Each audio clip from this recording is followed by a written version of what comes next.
Hi, my name is Tanya Reed, and I run a blog called Read Run Study at readrunstudy.wordpress.com. I'll leave the link in the description. I am a book blogger, but I really enjoy watching BookTube videos, and I've seen a lot about the BookTubeAthon lately, and I thought it looked like a lot of fun. I felt like I wouldn't be able to participate to the fullest if I couldn't make some kind of video, so I'm trying to make videos even though my job doesn't really allow me to have my face on camera. So right now you're looking at my favorite bookshelves and one of my favorite stuffed animals from when I was little. Maybe he'll show you some books. You'll see my books, you'll hear me talk about them, and yeah, but unfortunately you will not see my face, so I apologize if that bothers you.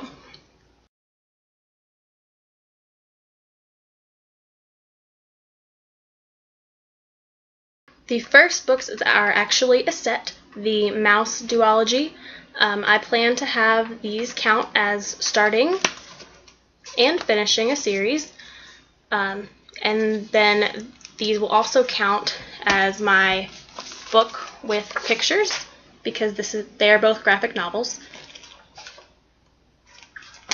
and as my book with red on the cover because it has red on the cover.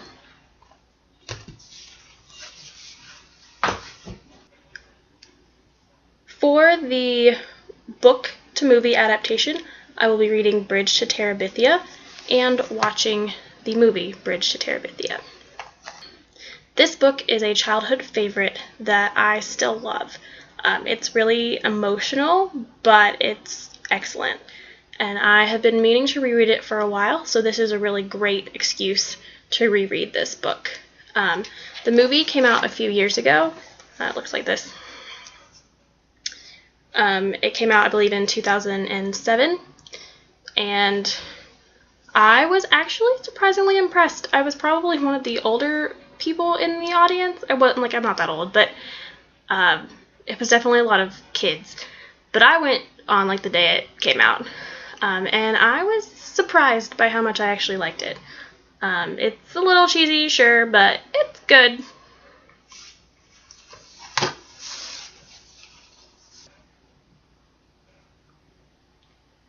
For the book in a genre that you don't read much, I chose Carrie by Stephen King, which is a horror novel. I realize it's not really as scary or as suspenseful as some horror or thriller novels, but it's a genre I'm not very familiar with, so I figured this would be a good way to get my feet wet and to read my first Stephen King novel. I've actually talked about this one on my blog a few times as something that I've gotten out of the library.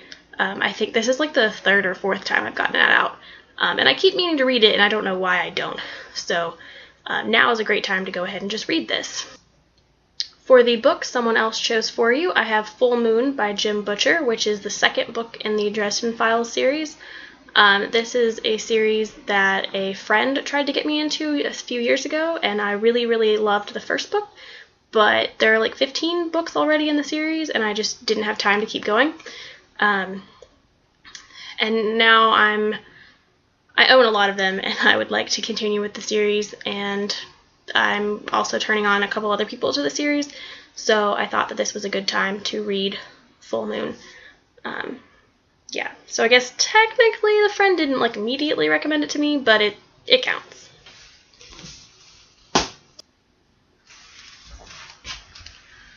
So that gets us to these 5 books and a movie to round out all of the challenges, except for the reading 7 books. So for that, I intend to read, I'm not going to pick those 2 books right now, but I'll show you a few that I might read. So I'll go ahead and put these down. I might read Agatha Christie's And Then There Were None. This would be another horror novel, so if I don't feel like reading Carrie for some reason, which is possible, this would be an option that would also fit that category. Another book that I have thought about reading is The Last Lecture by Randy Pausch. I have talked about this one on my blog a few times, I've wanted to read it pretty much ever since it came out, but I guess just never got around to it. And then I picked it up last fall when one of my professors was diagnosed with pancreatic cancer, and meant to read it, and then kind of put it off again because he's actually doing a lot better.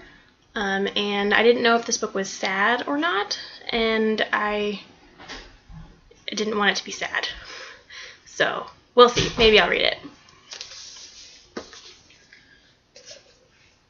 And another option is Speak by Laurie Halse Anderson. This is another fairly short book. I've actually read this before, so it would be a reread, but I think I read it last when it first came out. I know I was probably in middle school or so, and I remember it being a really moving book, but one that I haven't revisited for a long time. I'm currently considering whether this would be a good option for my niece, who just turned 13 this year, so I wanted to reread it before I recommended it to her. Finally, one of my favorite series of all time. I just finished Sabriel as an audiobook, but another option is Lyriel and Abhorsen, which are the second and third books in the Abhorsen or Old Kingdom trilogy by Garth Nix. This is seriously one of my favorite series of all time. I've been putting off rereading it because nothing else compares to this series for me. I know other people who don't like it, and I'm fine with that, but for me, like, this is the series that's like coming home for me. I can read this over and over and over again, and I love it. Yeah, so I recently reread Sabriel through the audiobook, and I would probably use the audiobooks for these two as well, but these are options. They're just kind of big for readathons. Lyriel is like 700 pages, and Abhorsen is like 500 pages, so that's kind of a lot for a readathon, but it could happen. So yeah. Audiobooks, I think Lyriel is like 14 hours, and Abhorsen is like 10 hours or something, but they're both pretty long, but they're good, so I might be able to do it. So that leaves us with my definite pile and my maybe pile.